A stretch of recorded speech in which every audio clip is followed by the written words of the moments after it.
Bonjour tout le monde, ravi de vous savoir en notre compagnie. La toute première vidéo de cette formation, 20 graphiques Excel pour des rapports SMART.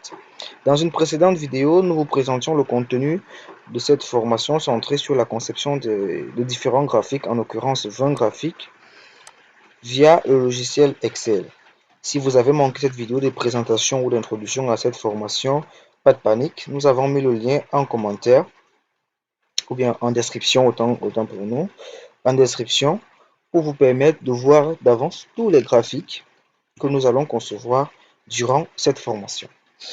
Aujourd'hui, le graphique à l'honneur est le graphique de type histogramme. Comme vous pouvez le voir rapidement, ici, nous allons apprendre à concevoir ce tout premier graphique. Faut-il le rappeler? C'est toujours important. Avant de pouvoir concevoir un graphique, il est toujours important de savoir dans quel cas un graphique peut être utilisé. Eh bien, les graphiques de type histogramme sont des graphiques permettant d'afficher les données par catégorie sous forme de barres verticales. Il est particulièrement utile pour faire des comparaisons entre les catégories de données. Dans notre cas, vous avez là à l'accueil rapidement un graphique qui fait on va dire ça comment, le cumul, la répartition du chiffre d'affaires d'une entreprise par année. Donc, pour illustrer donc ce graphique, comment nous allons nous y prendre pour le construire, nous avons à notre disposition dans un classeur la base des ventes pluriannuelles d'une entreprise. L'objectif sera donc pour nous, pour vous et nous, de reproduire cet histogramme que vous voyez à l'écran qui fait la représentation du chiffre d'affaires de cette entreprise année par année. Sans plus tarder, nous allons passer donc à la phase pratique, c'est-à-dire à la conception de ce graphique. Mais avant, vous avez en description un classeur, donc le classeur de cette vidéo, en l'occurrence celui-ci. Vous avez le classeur qui dispose de cette base ici, qui sera disponible au téléchargement, afin que vous puissiez reproduire toutes les manipulations nécessaires pour aboutir à ce histogramme. Alors, c'est bon? Est-ce que vous êtes prêts à level up? En tout cas, nous aussi, donc c'est parti. Donc, dans notre cas, ce classeur-ci nous sera pour nous, en fait, notre classeur de base, c'est-à-dire nous allons concevoir tous les graphiques présentés dans la vidéo précédente ici. Donc, sans plus tarder, nous allons tout d'abord commencer par créer une feuille qui va accueillir le graphique de type histogramme. Pour créer une nouvelle feuille dans Excel, vous venez tout juste ici en bas et vous cliquez sur le petit plus qui est là sur la barre, sur cette barre d'état. Vous cliquez, une nouvelle feuille est créée. Nous allons renommer cette feuille. Pour cela, nous allons double-cliquer sur le nom de la feuille par défaut, soit feuille 1, ou bien faire un clic droit et choisir renommer. Donc, on double-clique, nous allons saisir histogramme. Une fois que c'est fait, nous allons partir, pour nous allons copier cette base de données pour la coller dans l'autre classeur où nous allons faire toutes nos manipulations. Pour vous, pas besoin, puisque nous allons vous mettre un classeur déjà avec cette base et vous n'aurez qu'à procéder à la manipulation. Pour copier un tableau sur Excel, c'est simple. Vous sélectionnez la première donnée du tableau que vous souhaitez copier. Vous maintenez le clic gauche de la souris enfoncé et vous glissez jusqu'à la toute dernière, cellule, ligne, comme vous voulez, de votre tableau. Une fois que c'est fait, vous relâchez la souris et vous pouvez copier le tableau en faisant un CTRL plus C avec votre clavier ou en cliquant tout juste ici sur ce petit onglet-ci dans le menu, dans l'onglet accueil. Vous pouvez cliquer sur ce menu copier. Nous allons cliquer donc là, copier. Vous rendez donc compte que un petit surlignement apparaît autour de la base pour vous signifier que la copie a été faite. Vous venez et vous choisissez un emplacement pour coller. Pour coller, vous pouvez cliquer juste là ou faire un CTRL V. Nous allons cliquer là. Notre base de données nécessaires pour la production de notre graphique figure là où nous voulons produire notre graphique. Alors, pour produire le graphique, ce que vous avez à faire, c'est de sélectionner la base de données, enfin, de sélectionner la table qui devra alimenter votre graphique. Dans notre cas, nous allons sélectionner cette base ici. Pour cela, nous allons cliquer sur l'en-tête, c'est-à-dire la première cellule de notre tableau, comme nous avons fait précédemment. Maintenir le bouton gauche de la souris enfoncé et glisser jusqu'à la dernière cellule de notre tableau. Une fois que c'est fait, nous allons lâcher. Alors, pour produire le graphique, vous avez deux approches. Lorsque vous faites une sélection, vous avez un petit bouton intelligent qui apparaît ici. Vous pouvez cliquer dessus et aller dans graphique et choisir le graphique de type histogramme. Mais ce n'est pas ce que nous allons faire. Nous comptons vous montrer une approche normale de conception du tableau de bord avec toutes les temps pour nous, de conception du graphique avec toutes les manipulations nécessaires. Alors, la sélection faite, vous vous rendez dans l'onglet Insertion. Dans l'onglet Insertion, vous venez au niveau du groupe graphique et vous déroulez le type histogramme.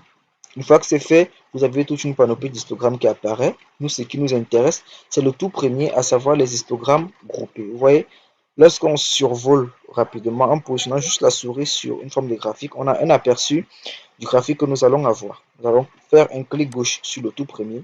Nous obtenons mauvaise manipulation. Nous obtenons ce graphique. Une fois que ce graphique est là, nous allons faire des retraitements, appliquer des retraitements sur lui pour quitter de ce type de graphique-ci et aboutir à celui-ci. Premièrement, vous vous rendez compte que notre graphique est renommé. Nous allons renommer. Pour renommer notre graphique, vous faites un clic gauche sur le titre. Vous double-cliquez à l'intérieur pour pouvoir sélectionner toutes les données du graphique. Enfin, toutes les données du titre. Et vous saisissez le titre de notre graphique, à savoir chiffre d'affaires par année. D'accord? Une fois que c'est fait, vous cliquez à côté. L'outil de notre graphique étant renommé. Maintenant, ce que vous observez rapidement sur le graphique, c'est quoi? C'est qu'il a plusieurs types de barres. D'accord? Nous avons, pour lire les barres, vous avez une légende ici. Sur notre graphique, déjà en abscisse, nous n'avons pas les années comme nous avons sur notre graphique ici. Nous avons des chiffres qui partent de 1 à 6. Ensuite, au niveau de la représentation des barres, nous n'avons pas le chiffre d'affaires total, mais nous avons toutes les données de notre tableau qui ont été représentées, à savoir une barre pour le produit, pour la première référence produit, une autre barre pour la seconde. Bref, nous avons une barre pour chaque référence produit. Donc, la seconde chose après avoir renommé notre graphique, c'est de dire en fait au graphique que nous souhaitons juste avoir sur notre graphique le chiffre d'affaires total et non le chiffre d'affaires par catégorie. Pour cela, vous allez sélectionner votre graphique en faisant un clic sur le graphique, un clic gauche. Une fois que vous faites un clic gauche, vous avez deux nouveaux onglets qui apparaissent ici. Je reprends. Si je clique à côté, vous voyez que ces onglets n'apparaissent pas. Et quand je clique sur le graphique, nous avons deux onglets qui apparaissent. Nous avons l'onglet création de graphiques et l'onglet mise en forme. Nous sommes dans création de graphiques. Vous vous rassurez dans création de graphiques. Une fois que c'est le cas, vous cliquez sur sélectionner les données. En cliquant sur sélectionner les données, nous avons une fenêtre qui apparaît. C'est sur cette fenêtre-ci que nous allons choisir les données que nous allons afficher. Donc, sur le premier cadran, entrer les données, nous avons nous avons les données, si vous voulez, les séries de données qui sont représentées sur notre graphique. Et donc, question de géographique, nous ne voulons pas ces différentes séries de données, nous voulons seulement le chiffre d'affaires total. Et rappelez-vous, dans notre graphique, le chiffre d'affaires total figure sur la colonne totale. Autrement dit, nous allons décocher toutes les autres séries de données en cliquant sur le petit encoche là. Nous allons désélectionner progressivement et ne laisser que la série de données totale pour signifier au graphique que nous ne souhaitons qu'avoir le chiffre d'affaires total représenté. Une fois que c'est fait, nous allons maintenant, juste à côté, dans étiquette de l'axe horizontal, remplacer ces chiffres-ci par les années. Parce que rappelez-vous, dans notre histogramme, en abscisse, nous avons les années comme des étiquettes de données et non des chiffres. Pour cela, nous allons dans étiquette de l'axe horizontal, cliquez sur modifier pour aller maintenant sélectionner la nouvelle plage de données qui nous servira d'étiquette de l'axe des abscisses, en l'occurrence nos années. Rassurez-vous que vous êtes bien les biens. Vous avez votre curseur clignote bel et bien. Une fois que c'est fait, vous allez venir sur la première année, effectuer un clic gauche. vous allez maintenir le clic gauche de la souris enfoncé. Vous glissez de façon horizontale sur toutes les années jusqu'à la dernière cellule contenant la dernière année, en l'occurrence 2022. Et automatiquement, vous pouvez vous rendre compte que sans avoir validé même, notre graphique a déjà évolué. Nous n'avons plus les chiffres 1, 2, 3, 4 jusqu'à 6. Nous avons maintenant les années. Et aussi, nous n'avons plus toutes les références, toutes les séries de données de notre, toutes les séries de données ici présentes de notre graphique, mais uniquement les données du chiffre d'affaires total. Nous allons cliquer sur OK pour valider. Cliquez sur OK à nouveau pour valider. Si vous n'êtes pas fan de mise en forme, on peut dire que vous pouvez même vous arrêter là parce que votre graphique on le perçoit déjà. Mais nous allons procéder à quelques légères mises en forme pour rendre notre graphique semblable à celui que nous avons ici. La première des choses, c'est épaissir nos barres verticales. Pour cela, vous faites un clic sur n'importe quelle barre. Vous vous rendez compte, quand vous faites un clic, toutes les barres sont sélectionnées. Vous faites un clic droit sur une barre sélectionnée. Un nouveau menu apparaît. Sur ce menu, vous allez cliquer mettre en forme. Faites un clic gauche sur mettre en forme la série de données. Une fois que c'est fait, vous avez juste vous avez une fenêtre latérale droite, une fenêtre qui apparaît sur le côté droit. Et à ce niveau-là, nous allons modifier la largeur des intervalles pour épaissir nos barres. Vous pouvez saisir par exemple 50%. Donc vous cliquez, vous sélectionnez l'ancienne donnée qui est présente. Vous pouvez par exemple renseigner peut-être 20 et vous validez avec la touche entrée de votre clavier. C'est ça que vous faites. Vous voyez vos barres. Vos barres verticales, les barres verticales de notre histogramme sont maintenant plus épaisses. Alors, vous modifiez, hein, vous mettez le pourcentage qui vous plaît pour avoir la barre, enfin, pour avoir l'épaisseur qui vous arrange. D'aucuns mettant même 0%. En mettant 0%, vous ne pouvez pas distinguer. Donc, nous allons par exemple laisser même 10%. Une fois que c'est fait, nous allons fermer cette fenêtre latérale. Voilà. Nos fenêtres, nos barres verticales étant maintenant beaucoup plus épaisse, nous allons maintenant modifier même la couleur de notre des barres de notre histogramme pour choisir une couleur qui nous plaît. Pour cela, on va sélectionner toutes les barres à nouveau en faisant un clic gauche sur n'importe quelle barre. Toutes les barres seront sélectionnées. Vous vous rendez dans le menu mise en forme et dans le menu mise en forme, vous venez dans le groupe style de forme et là, vous allez dans remplissage, vous déroulez le menu remplissage et vous choisissez la couleur qui vous plaît. Nous allons choisir bon, quelle couleur? Bon, nous allons choisir cette couleur-ci. Elle est plutôt, c'est plutôt une bonne couleur. Une fois que c'est fait, vous pouvez aussi mettre les bordures à vos barres. Vous choisissez la couleur que vous voulez. Vous choisissez, vous pouvez mettre des bordures noires. Si je mets des bordures noires, quand je clique à côté, vous voyez, vous avez une coloration noire autour de vos barres verticales. Nous ne voulons pas de coloration. Donc nous allons cliquer à nouveau sur une bordure, revenir dans mise en forme et choisir aucun contour. Une fois que c'est fait, vous allez maintenant, nous allons mettre en forme nos axes, nos différents axes, en commençant par l'axe des ordonnées. Vous allez cliquer sur l'axe des ordonnées en faisant un clic gauche. Sur la sélection, vous faites un clic droit. Un nouveau menu apparaît. Vous vous rendez dans, vous faites un clic sur mise en forme de l'axe. Une fois que c'est fait, une nouvelle fenêtre apparaît. Et sur cette fenêtre-ci, vous pouvez modifier l'échelle de présentation de votre abscisse. Par exemple, vous vous rendez compte qu'ici, notre minimum, le minimum de notre graphique, c'est 0. Donc, notre graphique commence à 0. Vous pouvez modifier le minimum. Votre graphique peut commencer de 1 million à 10 millions. C'est comme vous voulez. Vous choisissez l'échelle qui vous plaît et qui pourra représenter au mieux vos données. Dans notre cas, le minimum, c'est 0 et le maximum, c'est 8 millions. Et nous avons un pas de 1 million par axe. Autrement dit, on quitte de 0 à 1 million, de 1 million à 2 millions. C'est ce qui est précisé ici. Donc, vous pouvez modifier l'échelle de l'axe de vos ordonnées comme vous voulez. Dans notre cas, ça ne nous intéresse pas.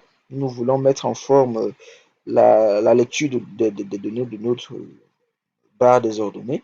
Pour cela, dans le menu qui est apparu, vous descendez juste en bas, vous cliquez sur, vous déroulez le menu nombre. Au menu nombre, vous cliquez dans catégorie pour choisir le format d'affichage des données qui vous plaît. Nous allons choisir donc comptabilité. En choisissant comptabilité, vous vous rendez compte qu'automatiquement, l'euro a été reconnu comme monnaie d'affichage par défaut. Vous pouvez changer si l'euro n'est pas votre monnaie en cliquant sur symbole. Là, vous avez toute une panoplie vous avez quasiment tous les formats monétaires qui existent, qui sont utilisés en comptabilité. Vous choisissez le format monétaire qui correspond à votre pays, c'est vous qui voyez. Nous allons choisir aucune. Nous ne voulons pas de format monétaire. Une fois que c'est fait, s'il y avait une décimale ici et que votre monnaie n'utilise pas les décimales, vous vérifiez bien qu'au niveau des décimales, c'est bel et bien 0 qui est précisé. Une fois que c'est fait, vous allez fermer cette fenêtre. Votre axe des ordonnées est toujours sélectionné. Vous vous rendez à l'accueil et à ce niveau-là, vous pouvez modifier la police pour choisir celle qui vous plaît. Nous allons choisir la police, une police que nous aimons bien. À level up, on appelle Roboto. Nous allons choisir la police Roboto. Voilà. Vous pouvez aussi modifier, une fois que vous avez modifié la police, vous pouvez même ici augmenter la taille de la police de votre axe des ordonnées. Vous pouvez augmenter, vous voyez, quand j'ai cliqué au fur et à mesure, ça augmente. Nous allons laisser à 9, c'est pas un problème. Vous pouvez aussi ici modifier la couleur de l'axe, la couleur d'affichage de l'axe des ordonnées. Vous choisissez une couleur qui vous plaît, c'est vous qui voyez. Nous allons choisir la même couleur que les barres, par exemple. Bon, c'est pas vraiment intéressant. Nous allons laisser toujours sombre. Vous pouvez mettre en gras. Vous cliquez sur les gras. Quoique le robot est déjà en gras. Vous pouvez mettre en italique. Bref, mettez en forme votre axe des ordonnées. Nous allons refaire le même processus avec l'axe des abscisses. Pour cela, on clique sur l'axe des abscisses, un clic gauche, elle se retrouve sélectionnée. Nous revenons dans le menu accueil, dans le groupe police. Nous allons saisir la police que nous souhaitons. Vous n'avez qu'à dérouler pour choisir la police qui vous plaît. Nous avons choisi la police robot. Nous mettons en gras. Ensuite, nous modifions bel et bien aussi la couleur de la police pour qu'elle soit bien sombre. Ensuite, nous allons faire pareil avec le titre. Pour cela, vous cliquez sur le titre, un clic gauche, vous revenez, vous sélectionnez votre police. Nous, on va choisir la police Roboto. Vous n'avez qu'à dérouler pour choisir la police qui vous plaît. Vous pouvez augmenter la taille, c'est vous qui voyez. Vous pouvez mettre en gras, vous pouvez pencher. Vous pouvez même mettre une couleur avec ce petit pot de peinture. Mettre une couleur de remplissage à votre titre, c'est vous qui voyez. Mettez en forme votre trafic comme vous voulez. Vous pouvez changer la couleur de la police, la couleur de la police du graphique, du titre du graphique. Nous avons changé. Ok. Ensuite, il ne nous reste plus que là. Bon, là, on va dire que notre graphique, il prend forme, il est quasiment terminé. Nous allons là supprimer cette légende de données qui ne sert à rien parce que le titre dit déjà tout. Nous allons donc pour cela, nous cliquons sur la légende, faites un clic gauche, vous supprimez avec la touche Sup ou Delete de votre clavier. Ou alors, vous pouvez toujours la sélectionner. Et sur votre graphique, quand une donnée est sélectionnée, vous vous rendez compte qu'il y a 3 petits pictogrammes qui apparaissent ici. Vous allez dérouler le premier pictogramme, le plus, qu'on appelle élément de graphique. Vous cliquez dessus. Une fois qu'il est cliqué, tous les éléments qui apparaissent sur le graphique sont cochés. Et vous pouvez décocher légende. Voilà. Une fois que c'est fait, nous allons, pour la plus de lisibilité de notre graphique, nous allons faire en sorte que nous puissions lire à quel chiffre d'affaires, par exemple, renvoie cette barre de données. Pour cela, vous avez le choix. Vous pouvez ne mettre, on l'appelle cela les étiquettes de données, précision. Vous venez mettre aucune étiquette de données sur vos barres pour que votre graphique soit plus lisible et juste renforcer les quadrillages qui sont en arrière-plan de façon à ce que l'utilisateur puisse estimer de façon approximative la taille, enfin la valeur de cette barre par projection juste à l'axe des ordonnées. Pour cela, vous faites un clic gauche sur l'une des barres, toutes les barres sont sélectionnées. Vous vous rendez dans l'onglet mise en forme et là, vous déroulez l'onglet contour dans le groupe style de forme et vous choisissez une couleur. Nous vous conseillons de choisir la couleur sombre, noir, autant pour nous. Voilà. Une fois que c'est fait, vous voyez là, le graphique est beaucoup plus lisible. D'accord? Il est plus lisible. Là, on peut bel et bien de cette droite-ci, de ces lignes, de ces quadrillages ici, pour faire des projections. À côté de ça, si vous n'avez pas besoin de ces différentes, si vous trouvez que c'est pénible de lire en faisant des projections comme ceci, tout ce que vous avez à faire, c'est de faire apparaître le chiffre d'affaires de chaque barre. Pour cela, vous vous rassurez que votre chiffre d'affaires, votre graphique est sélectionné. Vous cliquez une fois de plus sur le petit plus là et vous cliquez, vous venez dans le groupe étiquette de données. Vous voyez, lorsque je me place dessus, nous avons des étiquettes de données qui apparaissent déjà. Vous pouvez dérouler ici pour choisir à quel niveau exactement vous voulez que votre étiquette de données s'affiche. Vous voyez, nous allons choisir par exemple bord intérieur. Voilà. OK. Une fois que c'est fait, vous allez mettre en forme chacune de ces données-ci exactement comme on a mis en forme l'axe des ordonnées. À savoir, vous faites un clic sur une des étiquettes de données, toutes les étiquettes sont sélectionnées. Vous faites un clic droit pour vous rendre dans mettre en forme les étiquettes de données. Une fois que c'est fait, vous déroulez, vous déroulez le menu nombre et vous choisissez le menu comptabilité comme fait tout à l'heure. Vous choisissez le format monétaire de votre pays au niveau des symboles. Nous allons choisir aucun. Et nous allons faire en sorte qu'il n'y ait pas de décimales. Nous mettons 0. Très bien. Et vous avez validé avec entrée. Une fois que c'est fait, vous fermez cette fenêtre. Vous vous rendez dans accueil, toujours vos étiquettes sélectionnées pour modifier la couleur de la police. Vous déroulez, vous choisissez la couleur blanche. Dans ce cas-ci, pour que ça puisse être bien lisible, vous pouvez mettre en gras et vous modifiez votre police. Très bien. Et voilà. Donc, dans ce cas de figure, vous voyez, ce graphique est nettement différent et plus amélioré que celui-ci. C'était juste pour montrer la différence. Vous voyez, donc vous pouvez soit décider de faire apparaître les étiquettes ou bien ne pas faire apparaître, c'est vous que vous voyez. Et si vous faites apparaître les étiquettes, dans ce cas, l'axe des ordonnées n'est plus intéressant. Pour le supprimer, nous allons faire très simplement, comme nous l'avons supprimé la légende tout à l'heure. Vous cliquez sur l'axe des ordonnées, vous appuyez sur la touche Delete ou supprimer de votre clavier. Et c'est bon. Là, vous avez votre histogramme qui est terminé. Mais nous allons conserver on va dire ça comment? On va laisser comme ça. Je suis que ce modèle vous plaît. Nous allons également supprimer même comment on appelle ça? Les quadrillages en faisant un clic sur un quadrillage et en supprimant avec la touche Delete ou Supre de votre clavier. Voilà. Et voici votre graphique histogramme 2.0. Vous voyez? On avait ça. On a un peu, nous avons montré comment on pouvait s'arrêter à ce niveau-ci. Nous sommes allés un peu plus au-delà.